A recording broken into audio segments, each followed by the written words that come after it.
God will never leave you. The Lord himself goes before you and will be with you.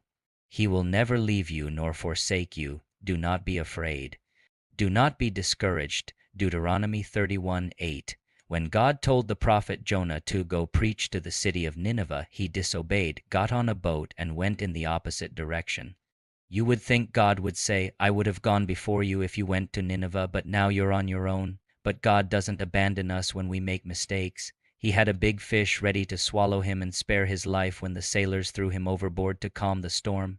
God had already gone before Jonah in the wrong direction. How many times has God in his mercy gone before us in the wrong direction?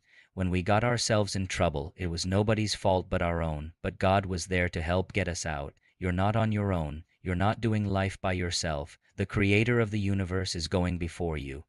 You can lie down at night in peace, knowing that God has you covered even when you make mistakes. He's going to be there to restore you, to help you get back on the best path.